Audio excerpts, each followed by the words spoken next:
Suivez tous les jours sur Zoé Channel La Parole.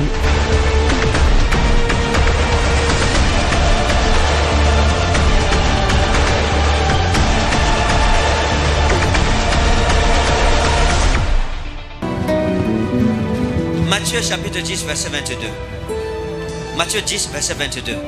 Je vais enseigner rapidement sur la persévérance de la foi. Matthieu 10 22. La persévérance de la foi. Je vais pas être très long ce matin.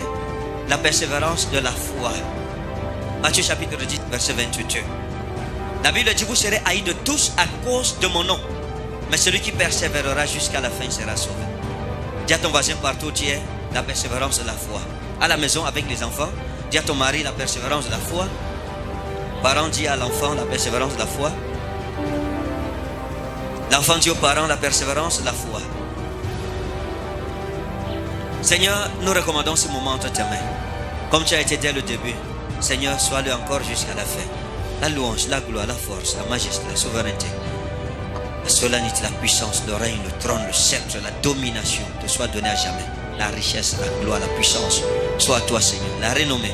Bina in agres, moradi wa in avros, men adresmi, kalata wa in amradi wa in flomita ou deliki.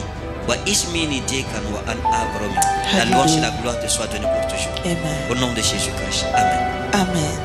Que Dieu te bénisse au nom souverain de Jésus. Amen. Je voudrais parler à quelqu'un ce matin. Je veux parler au peuple de Dieu de la persévérance, de la foi. Asseyons-nous dans sa présence. On a déjà d'aller. Que Dieu te bénisse. Amen. Je veux dire merci à mon épouse. Merci vraiment parce que tu es une femme magnifique et merci pour les locks. Parce que ça c'est ma commande. J'ai donné la commande avant-hier. Bénis soient les femmes qui accomplissent les commandes de leur mari. Vous êtes bénis au nom de Jésus. Amen. Les locks que vous voyez ici, j'ai fait ça parce que ça me rappelle la première fois où je l'ai rencontrée. Elle était coiffée comme ça.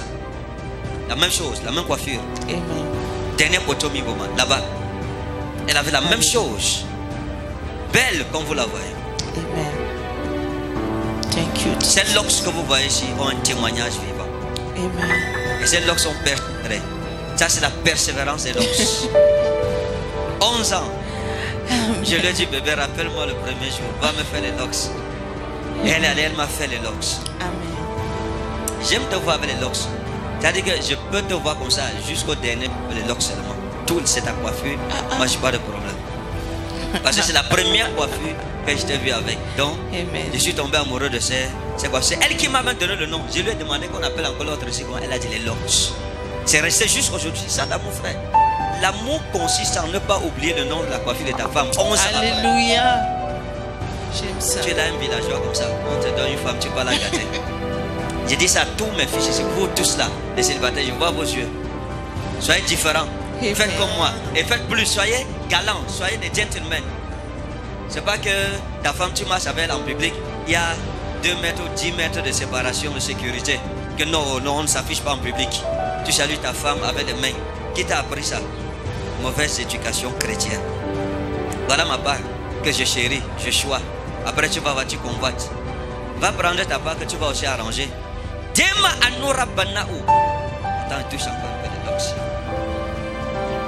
Seigneur, plus de toi. Autant belle et aussi belle. Après toutes ces années, tu es un modèle pour les femmes. Toutes les femmes, voici, regardez, un modèle. Pour les femmes qui ne sont pas jalouses, bien sûr. Elle est un modèle. Modèle de maternité. C'est une jeune femme, mais elle est mature. Une femme qui a la maîtrise de soi, qui sait gérer sa maison, qui est propre, qui m'a appris beaucoup de choses. Moi, je m'habillais comme les Wadjo. Vous savez que les Wadjo, quand on s'habille chez nous là-bas, là, on ne tient pas compte des couleurs, des agencements, des mariages. Non, ce que ta main prend, tu mets seulement. C'est elle qui m'a dit non, c'est pas comme ça ici, c'est comme ça. Non, voici comment les couleurs marient, on fait comme ça. Maintenant, quand je m'habille, quand le matin, je la regarde. Parce que vraiment, même si c'est comment chasser le naturel, il revient au galop. Il y a quand même un peu de Wadjo encore en moi. Donc je me suis habillé le matin, là, j'ai mis les chaussettes blanches. Elle a regardé, elle m'a dit: mon mari, ça ne ressemble à rien. Soit tu mets les chaussettes noires ou tu enlèves une fois les chaussettes. J'ai dit que oui, ma styliste, modéliste. Je suis allé enlever. Et je suis venu comme ça. C'est elle qui m'habille. Merci bébé de m'avoir appris comment s'habiller. Bon, mais hormis ça, elle m'a appris à manger. C'est-à-dire que nous, on tenait la cuillère comme si c'était la lance qu'on faisait ou le bâton qu'on on tenait la cuillère comme le bâton qu'on tient pour frapper le bœuf avec là. Attends, je le montre. Comment je tenais. Comme ça. C'est elle qui m'a dit non, mon mari. C'est pas comme ça qu'on tient la cuillère. Voici comment on tient la cuillère. Et voici comment on tient la fourchette. Et j'ai commencé à tenir. Et elle m'apprenait. Et je tenais. Maintenant, je suis devenu un peu civilisé. C'est grâce à elle. C'est ça le mariage. Que Dieu te bénisse pour ça. Elle me prépare de bonnes nourritures. Vive les femmes banais. Tous les banais, toutes les banais. Onaya, Nangwa. J'ai commencé, j'ai fini seul. Il n'y a pas de problème. Donc que Dieu te bénisse. Je n'ai jamais regretté t'avoir épousé, t'avoir rencontré. Parce que tu es une perle rare. Une perle qui fait exception parmi les femmes. Il y a des princesses en Israël. Mais toi, tu les surpasses toutes. En beauté, en sagesse, en intelligence, en élégance, sur le plan comportemental. Tu es belle. Devant, tu es belle derrière, en haut, en bas, partout. À gauche, à droite. Tu es belle dans les carrés, dans partout. Et c'est pour que tu m'embrumes encore. Je te célèbre sur le plan ministériel. Tu es belle. Tu parles bien, tu prêches. Tu me finis seulement. Finis-moi seulement. Ouais. Vous ne pouvez pas réussir dans la vie si votre foyer ne réussit pas. Ce n'est pas possible. Je parle aux hommes de Dieu. Vous ne pouvez pas être un bon homme de Dieu en menaçant votre femme à la maison, en chosifiant votre femme ou bien en chiffonnant votre femme. Ça, c'est même pas le thème de ce matin. On va revenir, mais le Saint-Esprit fait comme il veut. Tu ne peux pas, tu dois. Ta première brebis, c'est ta femme. Ton premier ami, c'est ta femme. Tu dois l'aimer, la protéger, la choyer, la chouchouter. La faire encore comment? Prends soin d'elle bien. Je t'aime, mon amour. Et c'est pour la vie. Donc, c'est ça, frère. Une femme comme ça. Maintenant, tu vas voir ma part que j'ai arrangée. Tu vas convoiter. Arranger ta part et pourtant tu as ta part à la maison. Go and arrange your own. Leave my own alone. À tous mes fils, si vous vous mariez, vous menacez vos femmes, vous n'êtes pas mes fils. Tu me vois au carrefour, tu m'appelles papa, je vais te dire que tu ne suis même pas ton oncle. Il faut la gentlemania. La femme, ça s'arrange. La femme, ça se choisit. La femme, ça se chouchoute. La femme, tu embellis ta femme. C'est pas que tu as les moyens, tu mets ça sur toi et non pas sur ta femme. Ta femme, c'est ton pot de fleurs. Tu l'arroses. Tu l'enjolives afin qu'elle devienne enjolante. Lorsque ton jardin est en train de faner, tu vas combattre d'autres jardins. Dehors, tu agis mal. This one now you are garden. Now Papa God don't give up. When Papa God give up, you take up. He don't give up me, I don't take up. With two hands.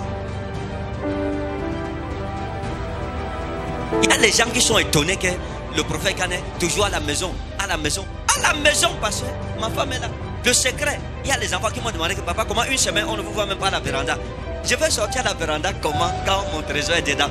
Jésus-Christ a dit là où est ton trésor, là sera ton cœur. Si ton trésor est dehors, tu seras toujours dehors. On ne te verra jamais à la maison, que ce soit homme ou bien femme. Un homme qui ne reste jamais à la maison chez lui, c'est-à-dire qu'il y a un trésor dehors qui l'attire là-bas. Ou une femme qui ne reste jamais à la maison chez elle, il y a quelque chose qui l'attire dehors. Ma part de trésor, c'est dedans.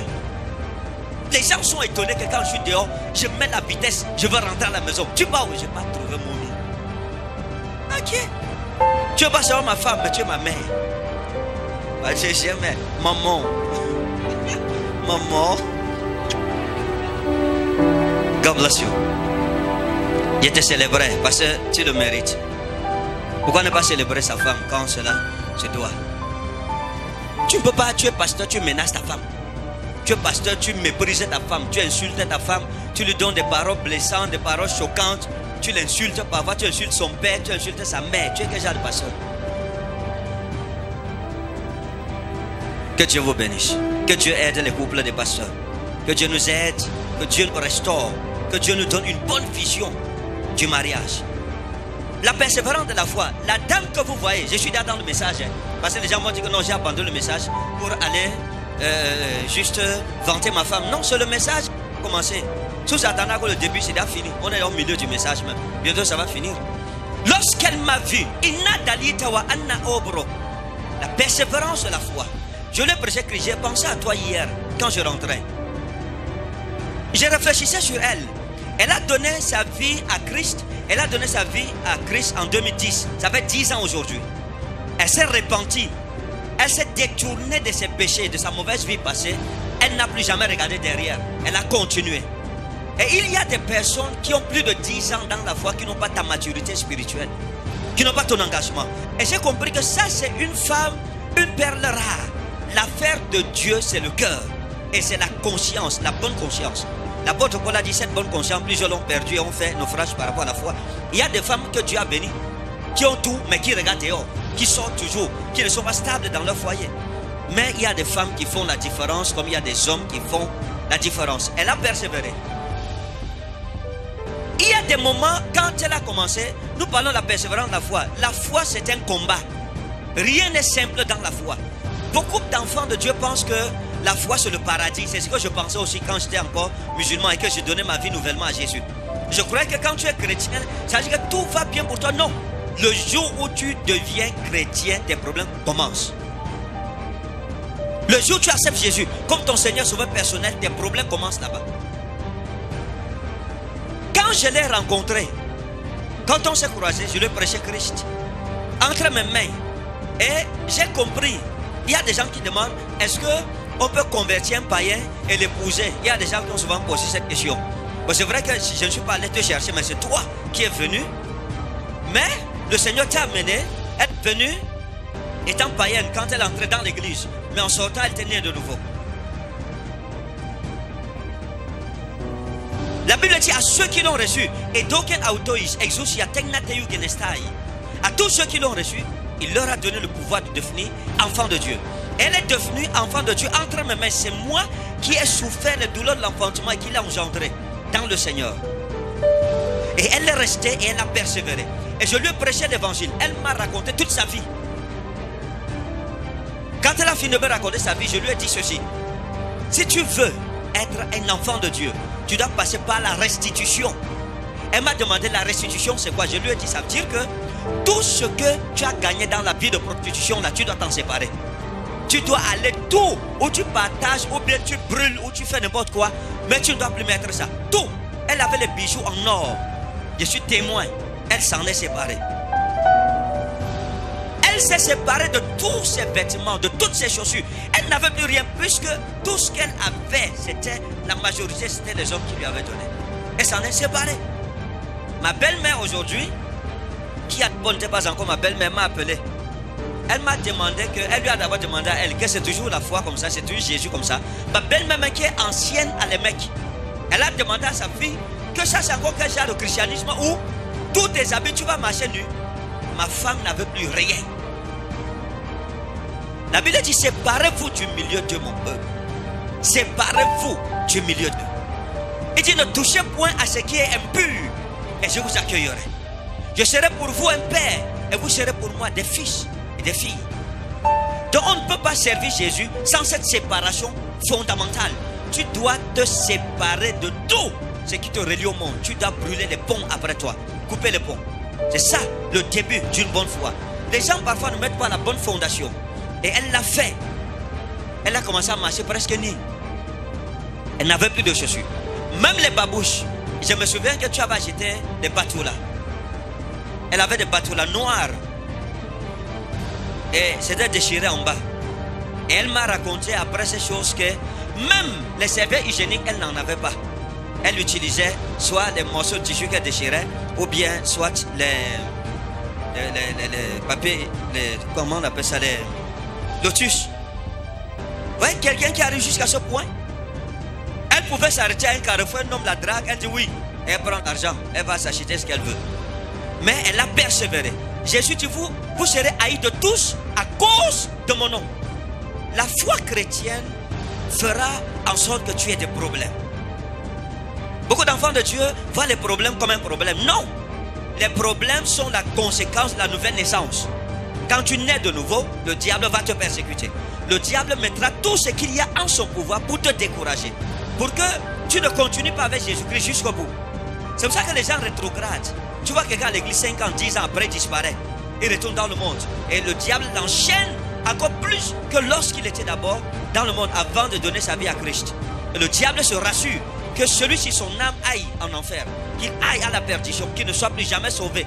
Parce que le diable gronde les démons pour négligence. Pourquoi vous l'avez d'abord laissé échapper jusqu'à ce qu'elle allait à l'église?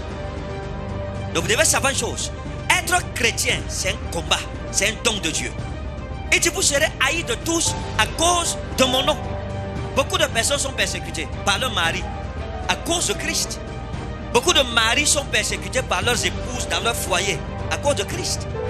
Beaucoup de personnes ont divorcé à cause de Christ.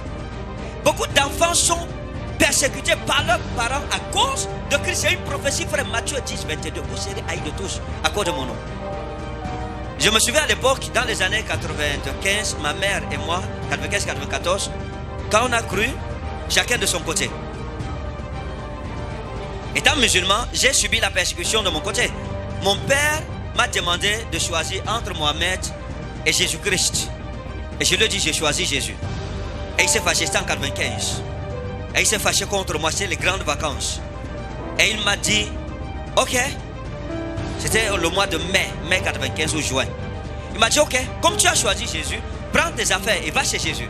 Entre-temps, ma mère, elle aussi qui était mariée à un prince de Tibati, son mari lui a écrit une lettre dans laquelle il lui disait, si tu redeviens musulmane, je te rendrai heureuse. Heureusement, j'étais là le jour-là.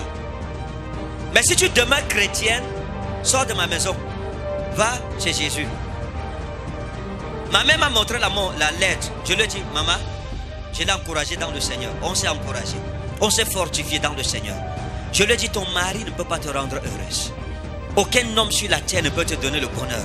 Seul Jésus-Christ peut te donner le bonheur.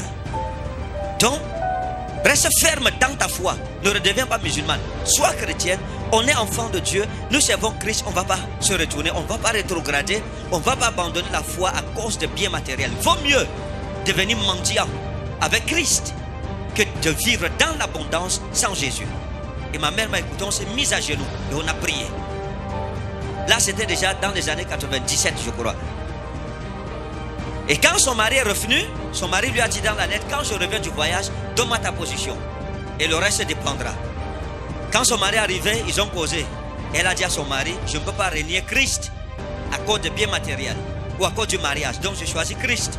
Son mari lui a dit, ramasse tes choses et va-t'en.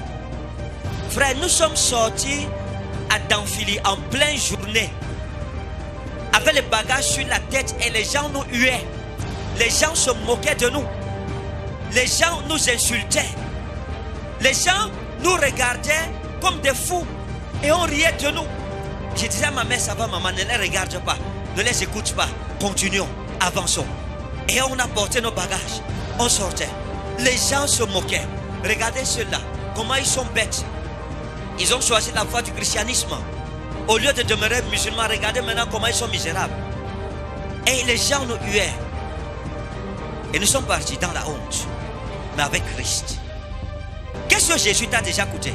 Les gens, il ne faut pas penser, frère, que la vie chrétienne sur le paradis sur terre. Il n'y a pas de paradis sur terre. Non, le paradis, ça sera en haut. Après que nous ayons combattu les combats de l'éternel, comme les Juifs disent dans un de leurs proverbes, Naftule Elohim Niftalti, en hébreu, j'ai combattu les combats de l'éternel. Nous sommes partis avec cette honte. Mais je ne regrette pas un seul instant d'avoir choisi Jésus-Christ. Je ne regrette pas un seul instant d'avoir accepté Jésus-Christ dans ma vie comme mon Seigneur et mon Sauveur personnel. Nous avons connu la honte, l'exposition, la raillerie, la moquerie, le sarcasme. Nous avons été objets de la risée comme l'apôtre Paul. Mais nous avons continué avec Jésus-Christ. Qu'as-tu déjà souffert pour Christ? Si tu ne peux pas accepter souffrir pour Christ, quel est le prix de ta foi? Le prix de la foi, c'est le sacrifice de ta vie. Beaucoup d'enfants de Dieu disent être enfants de Dieu, mais ne connaissent pas Dieu. Je vous dis la vérité. J'ai l'habitude de dire que tu ne peux pas dire que tu résistes aux hommes, femmes, Tant qu'on ne t'a pas laissé dans une chambre enfermée avec un homme nu. Tu ne peux pas être un homme, tu dis je résiste aux femmes. Tant qu'on ne t'a pas laissé dans une chambre avec une femme nue et tu as dit non, c'est là que tu sauras que tu résistes. Mais tu ne peux pas venir aux gens, oh je résiste, oh je vous dis, oh. C'est la même chose avec Dieu. Tu ne peux pas prouver à Dieu que tu l'aimes en confessant tous les jours je t'aime, je t'aime. Tant que Dieu ne t'a pas fait passer dans le creuset de l'épreuve et que tu en sois sorti vainqueur, c'est là que Dieu aura la preuve que tu l'aimes. Et dit vous serez haïs de tous, haïs à cause de moi. Ceux qui n'ont pas été persécutés à cause de Christ n'ont pas Christ.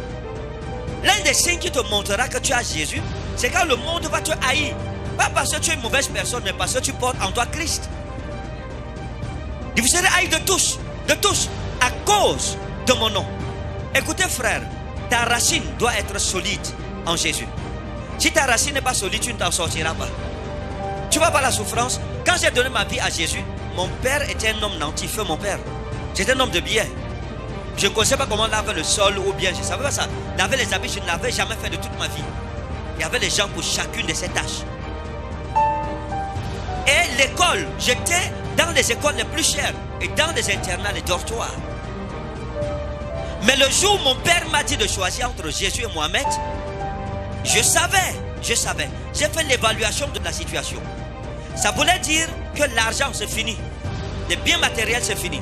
Mes vêtements étaient importés à l'époque. Vous imaginez dans les années 95 qu'on dise que les habits d'un enfant sont importés de la France. À l'époque, il y avait une marque qu'on appelait Carrera. Je m'habillais en Carrera. C'est vrai que comme la marque elle est passée, les gens étaient étonnés. Au collège, les gens me demandaient ton père c'est qui?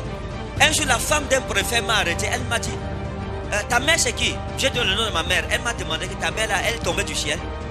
Des vêtements si là, on fait comment pour t'habiller comme ça? La femme d'un préfet à l'époque.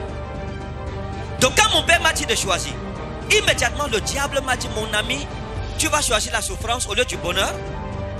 J'ai dit à Satan, je préfère souffrir avec Christ et aller dans la Nouvelle Jérusalem que de continuer. Écoutez, vous savez frère, il y a des hommes de Dieu, beaucoup d'hommes de Dieu qui m'ont rencontré, beaucoup d'hommes de Dieu, je vous dis la vérité, beaucoup d'hommes de Dieu qui m'ont rencontré. Vous me posez la question, ou bien me raconter leur conversation avec d'autres hommes de Dieu qui se demandent, qui se disent, mais le prophète Ekane ne vient de nulle part, il surgit seulement comme ça. Et puis il vient, il nous trouve, il nous dépasse, et Dieu fait avec nous des choses que Dieu ne fait pas avec nous. Comment ça veut dire quoi? Frère, vous ne pouvez pas dire que je surgis de nulle part, c'est parce que vous ne connaissez pas mon histoire. C'est vous qui surgissez de nulle part, vous c'est qui d'abord? Donc, nous avons une histoire avec Christ. Mais c'est une histoire de sacrifice. Des sacrifices que vous ne pouvez pas accepter faire pour Christ. C'est ça la vérité.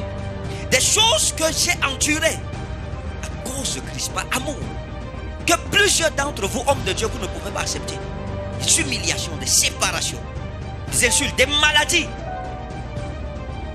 Plusieurs, j'ai eu des occasions de dire non à Christ, de renoncer à Jésus. Mais mon amour pour lui est trop fort pour dire non à mon sauveur. Un prophète majeur de cette ville est allé prier Dieu. Ça c'est lui-même qui me raconte cela. Il m'a dit qu'il a prié. Oh Dieu! Comment le prophète Ekane Ferdinand qui est venu après moi dans le ministère, qui venait vendre les CD dans mon église. Et je me souviens du jour là, je suis allé présenter les CD dans son église. Il m'avait donné 5 minutes, j'ai fait 3 minutes, il me faisait le signe qu'il faut couper déjà, ça m'a embrouillé même. Il m'a dit, j'ai prié Dieu. Comment est-ce que cet enfant, cet homme qui est venu après nous, longtemps après nous, nous a dévancés? Il me dit, tu sais ce que Dieu m'a dit? J'ai dit non. Il me dit, Dieu m'a dit ceci. Il vient de loin. Ce qu'il a apporté, ce qu'il a enduré, ce qu'il a supporté, tu ne peux pas le supporter par amour pour moi. Il m'a dit au téléphone, frère, je salue la grâce de Dieu dans ta vie et je m'incline devant ton Dieu. Il avait reçu le témoignage de Dieu pour ma personne. J'ai un autre ami qui est un docteur en théologie, qui m'a interpellé un jour. Il est venu dans mon bureau. Il m'a dit, au téléphone, il m'a dit, je dois te rencontrer absolument. On s'est donné rendez-vous au bureau. Quand il arrive au bureau, il m'a dit, tu sais quoi? J'ai dit non. Il m'a dit, je sors de la prière. Cette nuit, Dieu m'a terrorisé. Je lui dis, qu'est-ce qui s'est passé? Il me dit, j'ai pris 3 jours de jeûne pour demander à Dieu. Le prophète de Canet Ferdinand, son secret, c'est quoi?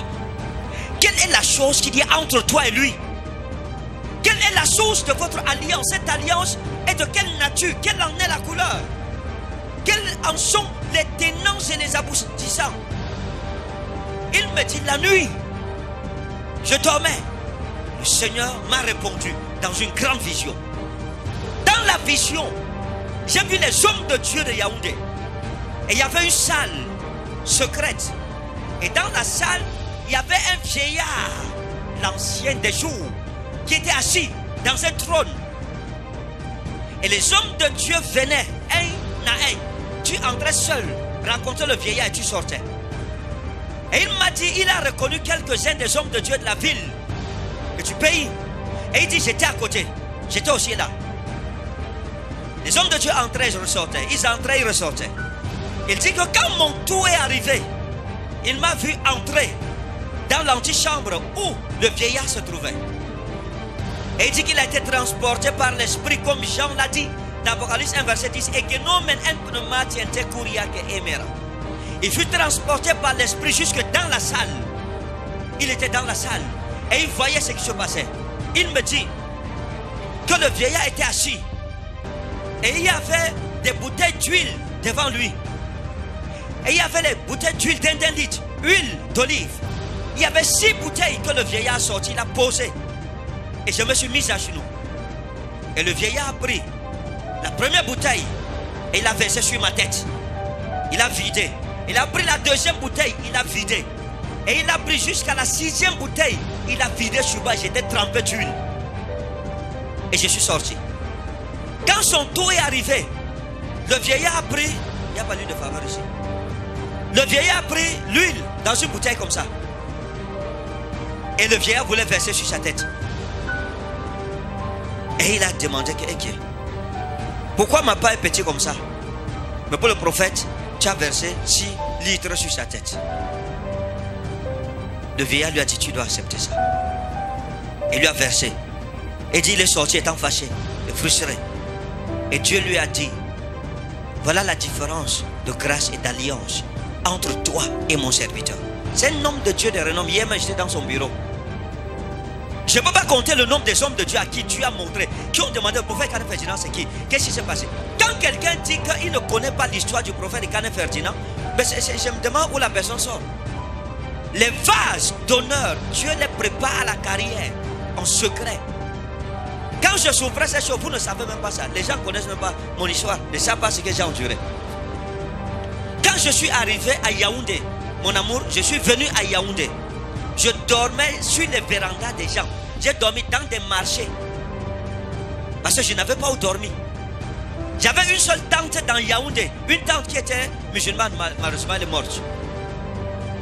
J'habitais Eliktoua, Nouvelle Route. Eliktoua, c'est Nouvelle Route. Eliktoua. Et toi, Meki? Et toi, Meki? Où il y a l'église, oui. C'est Nouvelle Route. Et toi, Meki, au pont. Quand vous arrivez au pont là, les maisons qui sont à côté du lit du fleuve là, à côté du fleuve là, la rivière. C'était une carabote, c'est là qu'on louait. Un de mes cousins louait, Bachiro. Je dormais avec lui là-bas. Donc quand il pleuvait, il y avait inondation. La nuit, tu dors, tu te réveilles. Le lit au milieu de la maison. Tu utilises tes mains comme la pagaie pour sortir. L'eau jusqu'ici. Par amour pour Christ, ma tante m'insultait tous les jours. Regarde comment tu es misérable. Tu as choisi la voie des chrétiens. Maintenant, regarde comment tu es pauvre. Même pour manger, c'est moi qui dois te nourrir. Un jour, elle m'a dit, je ne nourris pas les chrétiens chez moi. Ou tu redeviens musulman, ou tu continues avec ton Jésus là. Mais tu pars, Jésus va te nourrir. Mais je n'ai jamais renoncé à Christ à cause de ces choses. Non, j'ai gardé la foi. Ma famille en Gaoundéré, je me souviens, une fois, ça a été tellement compliqué pour moi. L'église m'a rejeté. Mon pasteur avec qui j'habitais, sa femme m'a expulsé de la maison. Je me suis senti misérable. Personne ne voulait plus de moi. Frère, vous êtes un ex-musulman, vous devenez chrétien. Maintenant, ceux vers qui vous êtes allés ne veulent plus de vous, ils vous vomissent. Je me suis senti blessé au plus profond de mon âme. Tout ce que je voulais, c'était servir Christ. Tout ce que je voulais. C'était une période compliquée de ma vie. À l'époque, je pense que je faisais la classe de terminale. Quand mon papa m'a mis dehors, je suis allé voir une de mes tantes qui est musulmane. Je lui ai dit, ma tante, je n'ai pas où dormir. Elle qui était païenne, pendant que les enfants de Dieu, les fils d'Abraham, m'ont expulsé, m'ont rejeté. Pendant que dans la maison de mon Dieu, c'est la méchanceté que l'on m'a donnée. Cette femme païenne, comme nous aimons bien le dire, sans Christ et musulmane, m'a accueilli comme son fils. Elle m'a donné une chambre dans sa maison. Elle m'a dit, dors ici, habite là. C'est là que j'ai fait mon bac. Dans les années 97. À 1998.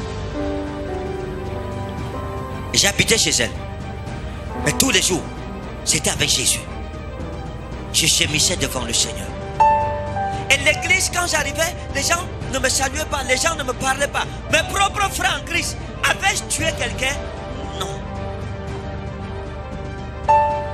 Mon cœur d'enfant est tombé en défaillance. J'ai arrêté d'aller à l'église pour un certain temps. J'ai arrêté d'aller à l'église. Et à l'époque, ma femme, Jésus même, quelqu'un, un homme de Dieu me disait que ton amour, l'amour de Dieu pour toi, là, on ne comprend pas ça. Vous ne comprenez pas parce que vous ne connaissez pas mon histoire. Allez chercher ce que j'ai connu comme souffrance. Vous venez, vous dites, vous êtes des hommes de Dieu, vous n'avez jamais connu une souffrance vraie pour Christ. Et vous voulez que Christ vous bénisse comment? Sur la base de quoi? C'est les sacrifices que tu as fait là. C'est à cause de ça. Ton histoire avec Jésus. Ton ministère, il y a la dimension de ton histoire avec Christ. Avant de voir quelqu'un briller comme ça, allez d'abord fouiller dans son passé. Dites, on veut son histoire. Il a cru quand? Il a marché comment? J'ai commencé à souffrir. Et je suis tombé, non, avant de tomber malade, j'ai abandonné l'église. Je ne partais plus à l'église. Mon cœur, j'étais errant comme un dromadaire solitaire dans les lieux arides et déserts. Et l'Éternel, mon Dieu, m'avait donné des recommandations claires. Il m'avait dit ceci. Un, tu ne portes pas les vêtements de quelqu'un d'autre. 2, tu ne portes pas les mêmes chaussures qu'une autre personne. Tu ne te laves pas dans le seau de quelqu'un d'autre. Parce que j'étais mis à part pour me servir. Tu es un nazir. Tu ne manges pas chez les gens. Tu ne manges rien à l'école. Tu ne prends rien de personne à l'école. Conserve-toi pur. Je suis l'Éternel ton Dieu. Voilà les recommandations que Dieu m'avait données. Mais à cause de la persécution et des souffrances que m'imposaient mes frères en Christ, j'ai arrêté d'aller à l'église. Et à cause de la souffrance, tellement je souffrais, il n'y avait pas à manger. Habitant chez ma tante, elle se débrouillait aussi.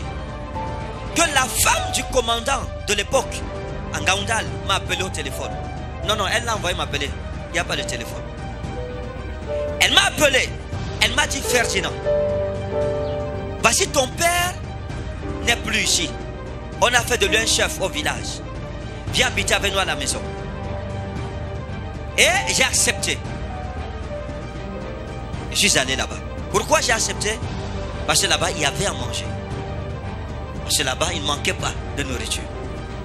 Je suis allé oubliant que l'Éternel, mon Dieu, m'avait dit, tu ne dois pas entrer chez les gens, tu ne dois pas manger leur nourriture. Je suis l'Éternel, ton Dieu. Et je suis allé. Non seulement je mangeais là-bas, je dormais dans leur salon, elles m'ont donné un matelas. Je me lavais dans le même seau qu'elle, avec le même savon qu'elle. Le jour où elle m'a servi la nourriture, je n'oublierai jamais cette nourriture. C'était le couscous de manioc avec le pigeon boucané. Sans sauce, juste avec un peu d'huile de palme à côté et le sel, le piment. Quand j'ai fini de manger, la femme là a crié. Wow! Ferdinand a mangé chez moi. Elle m'a demandé, Ferdinand, est-ce que ça va bien entre toi et ton Dieu? J'étais confus. Je lui ai dit oui, ça va bien. Elle m'a dit, je ne pense pas. J'ai dit pourquoi? Elle m'a dit parce que tu nous avais dit que ton Dieu t'a dit de ne pas manger chez les gens. Et j'ai continué à manger. J'ai fait 1, 2, 3 jours. Le 3e jour, j'étais couché dans leur salon. lorsque le Seigneur Jésus-Christ m'est apparu, et c'était la première fois que je le voyais pleurer dans une vision, et le Seigneur Jésus-Christ m'est apparu, et nous étions assis sur un banc. Courage yawa inna brosmita ou delita, anura banati wa inna hello. David a dit Yahweh Rohi, Loéchar, l'Éternel est mon berger, je ne manquerai de rien. Seigneur, sois toujours le berger de mon âme. Tu as dit Egohim heo pohinano kalon. Moi seul, je suis le bon berger. Sois le berger de mon âme. Donc, ce qui se passe, on est arrivé. 3e jour, je dormais. Et dans une vision, le Seigneur Jésus m'est apparu. On était assis. Et s'est mis à pleurer sur moi. Il m'a dit, Ferdinand, je t'avais donné des principes et des recommandations. Aussi longtemps que tu les as suivis, le nom de l'Éternel, ton Dieu, a été glorifié. Mais à cause de la faim, à cause de la pauvreté, à cause de la famine, tu as bafoué les principes qui faisaient ta force. Et là où le nom de l'Éternel, ton Dieu, était glorifié à cause de toi, maintenant il est blasphémé à cause de toi. Et le Seigneur m'a dit ceci. Parce que tu as fait ainsi, parce que tu t'es comporté ainsi, voici, il t'arrivera un malheur tel que tu te regarderas dans un miroir. Tu te demanderas, est-ce bien moi? Et tel que ceux qui t'ont connu dans le passé te regarderont et se demanderont, est-ce là cet enfant glorieux que nous avons connu ici? Et je me suis réveillé. Au lieu de pleurer devant Dieu et me repentir, j'ai fait une prière simple. Seigneur, toi-même tu sais. L'esprit est disposé, mais c'est la chair qui nous dérange de temps en temps. Prends contrôle. Amen. Et j'ai continué dans la même lancée, à manger, à dormir là-bas. Je ne suis pas sorti de là. Je ne suis pas sorti en criant. Je ne dormirai pas ici cette nuit. L'Éternel est fâché contre moi. Je n'ai pas pris le sac et la sonde pour aller répandre mon âme devant mon Dieu. J'ai continué. Parfois, quand Dieu nous avertit, changeons. C'est important. Il y a un temps pour changer. Il y a un temps, il y a une saison pour changer. Quand la saison là passe, il n'y a plus moyen de changer. Et même si vous changez, c'est trop tard. Il y a une saison pour changer. Et je suis parti. Et l'Éternel est parti. 2-3 semaines après, quand je riais, je sentais comme des démangeaisons à l'intérieur de ma poitrine. Donc vous sentez quelque chose, vous démangez dedans, vous grattez, c'est votre peau, mais c'est dedans. Et après, quand je riais, à chaque fois que je ris, je touche. Après, j'ai commencé à toucher le sang. En moins de 3 semaines, mon ventre est sorti comme celui d'une femme enceinte. Je ne bois pas, je ne fume pas. Mes poumons ont commencé à faire mal, mes intestins dedans perforés. Je suis devenu maigre comme un squelette, mais je ne savais pas. Écoutez maintenant ce que je vais vous dire. Souvenez-vous ce que l'Éternel m'a dit en vision. Le Seigneur Jésus m'a dit, il t'arrivera un malheur tel que tu te regarderas dans un miroir, tu te demanderas, est-ce bien moi? Et tel que ceux qui t'ont connu avant se poseront la question en hochant la tête, est-ce bien là l'enfant glorieux que nous avons connu? Je vous dis la vérité. Je ne sers pas un Dieu mort. C'est pour ça que je ne cherche pas à plaire à qui que ce soit. Que tu crois en moi, c'est ton problème. Que tu ne crois pas, c'est ton problème. Jésus ne m'a pas appelé pour plaire aux hommes. Que j'agisse comme ça, ça ne te plaise pas, c'est ton problème. Tu n'es pas mon Jésus. J'ai un seul à qui je rencontre, c'est Christ, qui m'a appelé, qui me connaît. Paul a dit, je sais en qui j'ai cru. Et s'il fallait plaire aux hommes, longtemps c'est l'homme serviteur de Christ. Souvenez-vous ce que Jésus m'a dit en vision. Maintenant, voici ce qui s'est passé après. Le lycée, j'arrive au lycée de Ngandala à 6 heures. Pour arriver au lycée, c'est-à-dire que j'arrivais à 6 heures. C'est-à-dire que je marchais tellement rapidement que tout le monde connaissait. Tout le monde me connaissait comme un jeune homme vigoureux. Mais, quand cette saison est arrivée, où la mauvaise parole de l'Éternel a commencé à me rattraper, pour arriver au lycée, je me reposais en route au moins 10 fois. Là, je marche au bord de la route, je m'assois sur une pierre pour respirer. Parce que je n'arrivais pas à respirer. Et les gens pleuraient sur moi, je ne savais pas pourquoi. Je savais que j'étais malade. Tous ceux qui me rencontraient me disaient, ouais, Ferdinand, c'est toi comme ça. Qu'est-ce qui s'est passé? C'est toi le beau garçon qu'on a connu ici, là. Et les gens pleuraient. Les gens hochaient la tête. Ouais, Ferdinand, qu'est-ce qui t'arrive? C'est toi ici. Les gens ne me reconnaissaient pas, j'étais méconnaissable. Écoutez, frère, il y a des choses que vous faites. Vous pensez que c'est vous qui les faites, mais c'est Dieu qui vous pousse à les faire. Parfois, il y a des choses que tu vas déclarer, tu vas dire, tu vas faire. Tu penses que c'est toi qui as fait? Non, c'est Dieu qui t'a imposé ça. J'avais un miroir dans la chambre de mon cousin. Je ne m'étais jamais miré. Comment expliquer ça?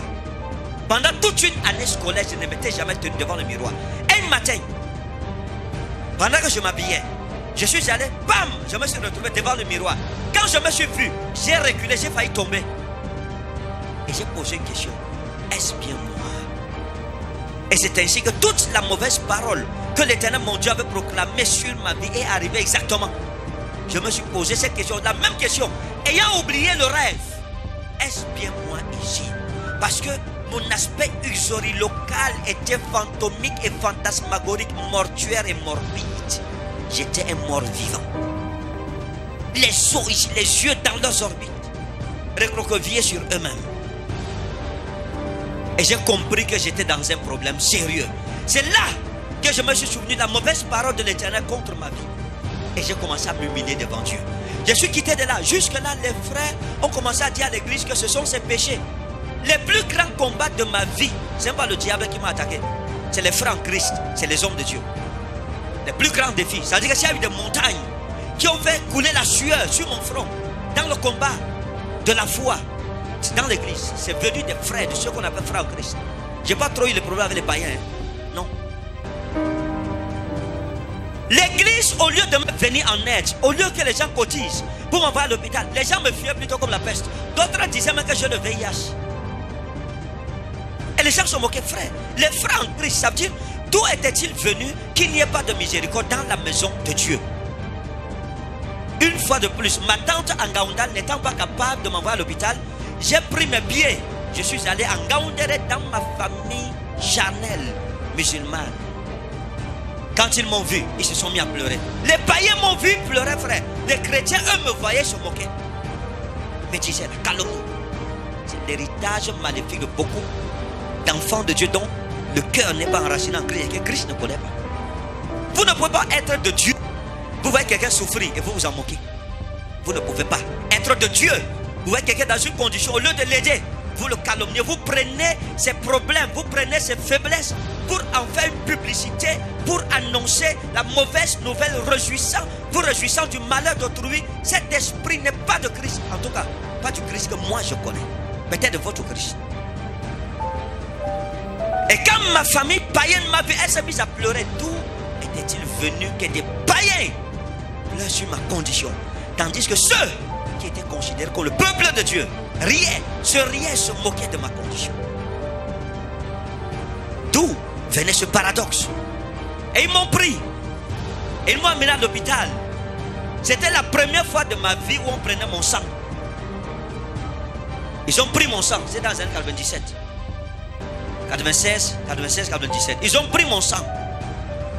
Quand ils ont pris mon sang, les résultats sont venus. Ils sont venus, ils m'ont salué. Ils m'ont dit, non, tu es un homme. J'ai dit pourquoi? Ils m'ont dit, on croyait que c'est le VIH négatif. Je leur ai dit, mais si c'était, il fallait me dire, vous n'alliez pas dépenser l'argent là. Vous pouvez m'acheter le jus avec. Le VIH là, maintenant, ça ne rentre pas les yeux. Et on m'a fait les examens et on m'a mis sous antibiotiques 10 jours. Je me souviens encore du nom de l'antibiotique là. C'était aussi Enancine. Enancine, c'est 350 ou 650. Donc, on m'a dit de rentrer à la maison, de prendre 10 jours de traitement. Et dans cette époque-là de ma vie, j'ai décidé et j'ai juré que je ne remettrai plus jamais les pieds dans une église. Que je préférais retourner dans l'islam. Donc j'ai fait 10 jours à la maison, dans la maison de mon père. Le feu, mon père à l'époque, il était déjà mort. Pour prendre le traitement, pour suivre ce traitement. Et pendant que je suivais le traitement, le dimanche, je ne suis pas allé à l'église. Et le soir du dimanche, pendant que je dormais, 2 anges du Seigneur me sont apparus en vision, habillés de sarrau blanc, avec la tête couverte. Et l'un d'eux s'est tourné vers moi. Il m'a demandé, Ferdinand, pourquoi tu n'es pas allé à l'église? Et je lui ai répondu, parce que l'église est loin. Parce qu'il y avait l'église, à l'époque je persévérais à la vraie église de Dieu, de Papa Nestor Tokea. Donc l'église n'était pas loin de la maison, n'était pas loin en tant que tel. Et il m'a demandé pourquoi tu n'es pas allé à l'église. Je lui ai dit parce que l'église est loin. Il m'a regardé, il m'a dit c'est pas la vérité. Dis-moi la vérité, pourquoi n'es-tu pas allé à l'église? Et j'ai répondu à l'ange de mon Seigneur. Parce que j'ai été malade. Mes frères, au lieu de m'aider, m'ont plutôt poignardé, en sorte que je ne souffrais plus seulement de la maladie, mais je souffrais plus des paroles serpentines et vipérines de mes frères contre ma personne. C'est pour ça que j'ai décidé de ne plus aller à l'église. Et l'ange de l'Éternel m'a dit ceci. C'est pas un homme qui t'a amené dans ma maison. Et il m'a dit, avant de retourner sur Ngaoundal, va rencontrer le frère Élie et dis-lui, et il te dira toutes les paroles que moi, l'Éternel, ton Dieu, j'ai mises dans sa bouche pour toi. Et les deux anges sont partis. Quand ils sont arrivés à environ 50 mètres de moi, celui qui me parlait s'est arrêté, l'autre ange a continué. Et il a crié parce qu'il était à distance. Et n'oublie jamais ceci, une fois pour toute ta vie. Un homme ne peut pas vivre sans Dieu. Et c'est retourné. Frère, je me suis mis à pleurer. Je me suis mis à pleurer la nuit. Je criais vers celui qui seul pouvait avoir compassion de ma vie. Vers celui qui seul me comprenait. Vers celui qui seul était mon berger. Vers celui qui seul m'aimait sans condition. J'ai pleuré. J'ai réveillé le quartier. Les gens croyaient qu'il y a eu un mort. Il n'y avait pas un mort. Je pleurais sur ma vie. Je pleurais pour ma vie. J'ai pleuré. J'ai pleuré jusqu'à ne plus avoir de voix pour pleurer. J'ai pleuré jusqu'à ne plus avoir de larmes pour pleurer.